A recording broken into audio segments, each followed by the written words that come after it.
வணக்கம் ஃப்ரெண்ட்ஸ். நம்ம இந்த வீடியோல என்ன பார்க்க போறோம்னா, ஆப்ஷன் பையர்களுக்கு 5லிருந்து 8 பாயிண்ட் எப்படி ஈஸியா இந்த இண்டிகேட்டரை வச்சு எடுக்கலாம் அப்படிங்கிறத இந்த வீடியோல பார்க்க போறோம். இந்த வீடியோவை ஸ்கிப் பண்ணாம கடைசி வரையும் ஃபுல்லா பாருங்க. அப்பதான் நான் என்ன சொல்ல வர்றேங்கிறது உங்களுக்கு புரியும். இண்டிகேட்டரை எப்படி ஆட் பண்ணலாம் அப்படிங்கிறத பார்க்கலாம். இண்டிகேட்டர்ஸ்ல போயிட்டு TMO ஸ்கேல்பர்னு டைப் பண்ணுங்க. நான் ஆல்ரெடி பண்ணி வச்சிருக்கனால வந்துருச்சு. இதை வந்து ஸ்டார் பட்டனை கொடுத்துட்டு இன்சர்ட் பண்ணிட்டீங்கன்னா இங்கே வந்து உங்கள் இண்டிகேட்டரில் ஆட் ஆகிடும். அதுக்கப்புறம் ரெண்டாவது ஒரு இண்டிகேட்டரையும் ஆட் பண்ணணும். பிவட் வித் சிபிஆர் இங்கே வந்துருச்சு பாருங்கள். நான் பண்ணி வச்சிருக்கேன், அதுவும் வந்துருச்சு. இது ரெண்டு தான் நல்லா ஒர்க் ஆகும். இது ரெண்டும் வந்து நீங்கள் ஆட் பண்ணி வச்சுக்கோங்க உங்கள் இண்டிகேட்டரில்.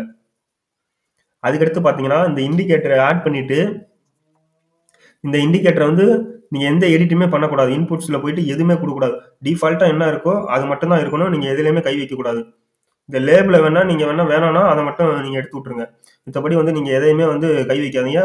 அந்த செட்டிங்ஸ்லேயே அப்படியே இருக்கட்டும். இந்த இண்டிகேட்டர் பார்த்தீங்கன்னா முழுக்க ஆப்ஷன் பையர்களுக்கு மட்டும்தான் நல்லா ஒர்க் ஆகும். ஆப்ஷன் செல்லர்களுக்கு கிடையாது. இதை என்ன டைம் ஃப்ரேமில் வைக்கணும்னு பார்த்தீங்கன்னா 1 மினிட்ஸில் தான் வைக்கணும். அதுக்கு மேலே வச்சிங்கன்னா இது சரியாக ஒர்க் ஆகாது. எந்ததாக இருந்தாலும் சரி, பேங்க் நிஃப்டியாக இருந்தாலும், நிஃப்டியாக இருந்தாலும், ஃபின் நிஃப்டியாக இருந்தாலும், ஸ்டாக்காக இருந்தாலும் நீங்கள் வந்து 1 நிமிஷத்தில் மட்டும்தான் வச்சு நீங்கள் இதை வந்து யூஸ் பண்ணணும். இந்த TMO ஸ்கேல்பரில் எங்கெல்லாம் நம்ம என்ட்ரி எடுக்கலாம், எங்கெல்லாம் என்ட்ரி எடுக்கக்கூடாது அப்படின்னா, இந்த இண்டிகேட்டர் வந்து ரன் ஆகிட்டு இருக்கும்போது பார்த்தீங்கன்னா இந்த ரெட் கலர் ஏரியாவுக்கு வரும்போது நம்ம வந்து உஷாராக இருக்கலாம் நம்ம என்ட்ரி எடுக்கிறதுக்கு. அதே மாதிரி மார்க்கெட் மேலே போகும் அப்படின்னா இந்த ஏரியாவில் வரும்போது நம்ம என்ட்ரி எடுக்க கரெக்டாக இருக்கலாம். இதுக்கு இடையில எடுத்தீங்கன்னா கண்டிப்பாக வந்து உங்களுக்கு ரிவர்ஸ் ஆக வாய்ப்பு இருக்குது. நீங்கள் எடுத்ததுலேருந்து ஆப்போசிட்டில் போகிறதுக்கு வாய்ப்பு இருக்குது. அதனால எப்போவுமே பார்த்தீங்கன்னா மார்க்கெட் வந்து கீழே இறங்குதுன்னா இந்த ஏரியாவுக்கு வந்துட்டு ரிவர்ஸ் ஆகும்போது நீங்கள் ட்ரை பண்ணலாம். அதே மாதிரி கீழே இந்த ஏரியாவுக்கு வந்துட்டு மேலே போகும்போது நம்ம என்ட்ரி எடுக்க ட்ரை பண்ணலாம். எங்கெங்கெல்லாம் என்ட்ரி கிடைக்குதுன்னு பாருங்க. இங்க வந்து ஓவர் பாட்டுக்கு போயிருக்கு. இந்த இடத்துல நீங்க இந்த இடத்துல என்ட்ரி எடுக்க வாய்ப்பு இருக்கு. இந்த இடத்துல உங்களுக்கு விருப்பம் இருந்தா எடுக்கலாம். இல்ல எனக்கு வந்து கன்ஃபார்மா கிடைக்கணும், என்ட்ரி கிடைக்கணும் அப்படின்னா இந்த இடத்துல நீங்க என்ட்ரி எடுக்க வேணாம். இந்த மாதிரி இடத்துல எடுக்கலாம். இங்க பாருங்க, இங்க தெரியுதா? அதே மாதிரி இங்க பாருங்க, இந்த இடம், இந்த இடத்துல இங்கேயும் நீங்க வந்து என்ட்ரி எடுக்கணும் எடுக்கலாம், இல்லை தவிர்த்துக்கலாம். இங்கெல்லாம் இருந்தா நீங்க என்ட்ரி எடுக்கக்கூடாது. இந்த இண்டிகேட்டர் மட்டுமே நம்பி நீங்கள் வந்து என்ட்ரி எடுக்கக்கூடாது. அங்கே பார்த்தீங்கன்னா மேலே பார்த்தீங்கன்னா சாட்டில் பார்த்தீங்கன்னா ரெசிஸ்டன்ஸில் இருக்கா, சப்போர்ட்டில் இருக்கா அப்படிங்கிறதையும் நீங்கள் பார்க்கணும். அதை பார்த்தீங்கன்னா மட்டும்தான் உங்களுக்கு ஒரு கிளியரான என்ட்ரி கிடைக்கும். இங்கே பார்த்தீங்கன்னா ரெசிஸ்டன்ஸ் இன்னைக்கு வந்து மார்க்கெட் பார்த்தீங்கன்னா கேப் அப் ஆகிருக்கு. கேப் அப் ஆகிருக்கும் போது எப்படியா இருந்தாலும் ஒரு 10 பாயிண்டாவது உங்களுக்கு டவுன் ஆகிட்டு அதுக்கப்புறம் தான் அப் ஆகும்.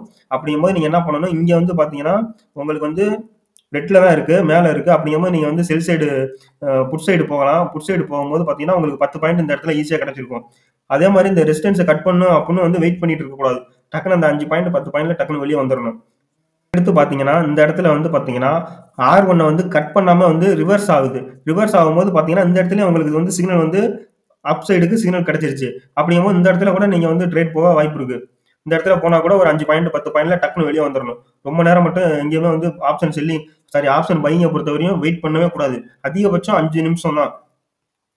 அதுக்கடுத்த என்ட்ரி எங்கே கிடைக்கும்னு பார்த்தீங்கன்னா இந்த இடத்துலலாம் என்ட்ரி நீங்கள் போகக்கூடாது. ஏன்னா இந்த இடம்லாம் அவங்க சிக்னல் கொடுக்குற மாதிரி தான் இருக்கும். இந்த இடத்துலலாம் வந்து நீங்கள் போகக்கூடாது. அதுக்கப்புறம் பார்த்தீங்கன்னா இங்கே ஒரு இடத்துல நல்ல சிக்னல் வந்திருக்கு. அப்படிங்கும்போது நீங்கள் சார்ட்லேயும் மேலே பார்த்தீங்கன்னா இந்த இடத்துல பார்த்தீங்கன்னா R2 R3 கிட்ட ரீச் ஆகிட்டு தான் உங்களுக்கு கீழே டவுன் ஆகுதுங்கும் போது இந்த இடத்துல நீங்கள் வந்து புட் சைடு ஃபோக்கஸ் பண்ணலாம். இந்த இடத்துல பார்த்தீங்கன்னா உங்களுக்கு தெரியும். மேலே அதே மாதிரி நம்ம சொன்ன மாதிரி ரெட் ஏரியாவுக்கு வந்துருச்சு. இங்கே சார்ட்லேயும் பார்த்தீங்கன்னா R3 கிட்ட டச் பண்ணிட்டு கீழே வர அளவு ஃபுல்லாக டச் ஆகல, இருந்தாலும் R3 கிட்ட போயிட்டு ரிவர்ஸ் ஆகுது. இங்கேயும் பார்த்தீங்கன்னா ரெட்டில் இருக்குது. அப்படிங்கும்போது இந்த இடத்துல ஒரு டவுன் சிக்னல் இங்கே வந்தோடனே ஃபுட் சைடு ஃபோக்கஸ் பண்ணலாம். சரி, இங்கே வந்துருச்சு. இந்த இடத்துல எடுக்கலாமான்னு பார்த்தீங்கன்னா இந்த இடத்துல நீங்கள் வந்து உங்களுக்கு வந்து ரெசிஸ்டன்ஸ் இது வந்து பார்த்தீங்கன்னா R3, இது வந்து பார்த்தீங்கன்னா R2 அப்படிங்கும்போது ரெண்டுக்கு இடையில இருக்குது. இடையில இருக்கும்போது நீங்கள் எடுக்காதீங்க. ஒன்று ரெசிஸ்டன்ஸ் கிட்ட இருந்து கட் ஆகணும், இல்லை அப் ஆகணும். ரெசிஸ்டன்ஸ்லேருந்து மேலே போகணும், இல்லை கீழே போகணும். இது ரெண்டுக்கும் இடையில இருந்துச்சுன்னா பார்த்தீங்கன்னா முக்கால்வாசி அப்படியே அந்த இடம் கன்சாலிடேட் ஆகிட்டே இருக்கும். இதை பார்த்தீங்கன்னாலே தெரியும் உங்களுக்கு. இந்த இடம் பார்த்தீங்கன்னா இந்த இடத்த பாருங்க, எவ்வளோ நேரமாக வந்து கன்சாலிடேட் ஆகிட்டே இருக்குன்னு பாருங்க. அந்த இடத்துல இங்கே எந்த ஒரு 10 பாயிண்ட் கிடச்சிருக்கும். அதுக்கப்புறம் பார்த்தீங்கன்னா இந்த ஏரியா பூராமே உங்களுக்கு கன்சாலிடேட் ஆகிட்டே இருக்கு. இந்த இடத்துலலாம் நீங்கள் என்ட்ரி போகவே கூடாது. எப்போ R1 R2 R3 S1 S2 pivot இந்த ஏரியாவில் டச் பண்ணி மேலேயோ கீழேயோ போனால் மட்டும்தான் அதே மாதிரி இந்த இண்டிகேட்டர்லையும் மேலே அந்த இடத்துல வந்து சிக்னல் கொடுக்கணும். அப்பில் இருக்கும்போது சிக்னல் கரெக்டாக காட்டுச்சுன்னா டவுனுக்கு நீங்கள் வந்து எடுக்கலாம். இல்லை எல்லா நேரத்திலும் போய் என்ட்ரி எடுத்தீங்கன்னா கண்டிப்பாக வந்து இந்த இண்டிகேட்டர் ஒர்க் ஆகாதுன்னு சொல்லிட்டு நீங்க வேற இண்டிகேட்டர் பக்கம் போயிருவீங்க. இந்த இண்டிகேட்டரை புரிஞ்சுக்கிட்டு நீங்க வந்து டெய்லி பிராக்டிஸ் பண்ணி பாருங்க. அவசரப்பட்டு ஒரே நாள்ல இன்வெஸ்ட் பண்ணிட்டு லாஸ் பண்ணிட்டு போயிடாதீங்க. இந்த இண்டிகேட்டரை ஒரு 2 மாசத்துக்காவது நீங்க தொடர்ச்சியா டெய்லியும் பிராக்டிஸ் பண்ணி பார்த்தாதான் இதோட ஃபியூச்சர் என்னன்னு உங்களுக்கு புரியும். இப்போ நான் சொன்னேன் பார்த்தீங்களா, அதே மாதிரி பார்த்தீங்கன்னா இங்கே பார்த்தீங்கன்னா உங்களுக்கு தெரியும். இந்த இடத்துல பார்த்தீங்கன்னா பிவட்டை கரெக்டாக வந்து பிவட்டில் டச் பண்ணிட்டு ரிவர்ஸ் ஆகுது. இங்கே பாருங்க, நான் இப்போ காட்டுறேன். இங்கே பாருங்க. இப்போ நான் முன்னாடி சொன்ன மாதிரி பார்த்தீங்கன்னா அதுக்கு முதல் நாள் பார்த்தீங்கன்னா பிவட் பாயிண்ட்ல கரெக்டாக டச் ஆகிட்டு உங்களுக்கு ரிவர்ஸ் ஆகுது பாருங்க. அதே மாதிரி இங்கேயும் கரெக்டாக உங்களுக்கு சிக்னல் கிடைக்குதா?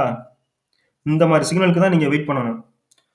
அதே மாதிரி இந்த இடத்துலையும் பாருங்க, 5 பாயிண்ட் 10 பாயிண்ட் ரொம்பலாம் ஆசைப்படக்கூடாது. கிடைக்கவும் கிடைக்காது. ஆசைப்பட்டீங்கன்னா கண்டிப்பாக லாஸ் ஆக அதிக வாய்ப்பு இருக்கு. இந்த இடத்துல பார்த்தீங்கன்னா அழகா பிவட் பாயிண்ட்டை டச் பண்ணிட்டு மேலே போகுது. 10 பாயிண்ட் 5 பாயிண்ட் எடுத்துட்டு டக்குன்னு வெளியே வந்துடலாம். அதே மாதிரி தான் இங்கே மேலே ஓவர் பாட்டுக்கு போகுதா, கரெக்டாக இங்கே பாருங்க ரிவர்ஸ் ஆகுது. இந்த இடத்துல எடுக்கிறது எடுக்காத உங்க விருப்பம். ஆனால் இங்கே ஓவர் பாட்னால இந்த இண்டிகேட்டர் சிக்னலுக்கு எடுக்கிறதுனா நீங்கள் எடுக்கலாம். இல்லை நான் வந்து R1 R2 அதை மட்டும் தான் ஃபோக்கஸ் பண்ணுவேன்னா உங்களுக்கு ஒரு என்ட்ரி 2 என்ட்ரி டெய்லியும் கிடைக்கும். அதை மட்டும் நீங்கள் பார்க்கலாம். ஆனால் அவசரப்பட்டு டெய்லியும் நிறைய என்ட்ரி எடுத்துடாதீங்க. ஆப்ஷன் பையிங்கை பொறுத்தவரைக்கும் அதான் மிகப்பெரிய தவறு. ஒரு நாளைக்கு 2 என்ட்ரி 3 என்ட்ரி அதிகபட்சம். அதுக்கு மேலே போனால் கண்டிப்பாக லாஸில் கொண்டு போய் விட்டுரும். ஓவர் ட்ரேடிங்கில் கொண்டு போய் விட்டு லாஸில் மட்டும்தான் அன்னைக்கு முடிக்க வைக்கும். இதே மாதிரி நீங்கள் என்ன பண்ணுறீங்கன்னா டெய்லியும் உங்கள் சார்ட் எடுத்து டெய்லியும் நீங்கள் ப்ராக்டிஸ் பண்ணி பார்த்துக்கிட்டே இருங்க. லைவ் மார்க்கெட்லேயும் பண்ணி பாருங்கள். லைவ் மார்க்கெட் முடிஞ்சுட்டு பழைய டேஸில் வந்து ஒரு நாளும் நீங்கள் வந்து இந்த இண்டிகேட்டரை போட்டு எந்த இடத்துலலாம் வருது அப்படின்னு சொல்லி மார்க் பண்ணி அந்த இடத்த கரெக்டாக நீங்கள் நோட் பண்ணி அதே மாதிரி உங்கள் செட்டப் ஒன்று ரெடி பண்ணிவிட்டு அதுக்கப்புறம் நீங்கள் வந்து உங்கள் மணியை வச்சு ட்ரேட் பண்ணுங்கள். அவசரப்பட்டு ட்ரேட் பண்ணாதீங்க. அதுக்கு முன்னாடி ஒரு 2-3 மாதத்துக்காவது நீங்கள் வந்து இதை கற்றுக்கிட்டு அதுக்கப்புறம் பண்ணுங்கள். இந்த வீடியோ பிடிச்சிருந்துச்சுன்னா நம்ம சேனலை சப்ஸ்கிரைப் பண்ணுங்கள், லைக் பண்ணுங்கள். மறந்துடாமல் ஏதாவது குறை இருந்தால் அதை கமெண்ட் பண்ணுங்கள். ஷேர் மார்க்கெட் சம்பந்தமான பல தகவல்களும் அனலைஸும் இண்டிகேட்டர்ஸ் பற்றியும் நம்ம சேனலில் நான் பதிவிட்டுக்கிட்டு இருக்கேன். உங்களுக்கு பிடிச்சிருந்தா நம்ம சேனலை பின்தொடருங்க. நன்றி.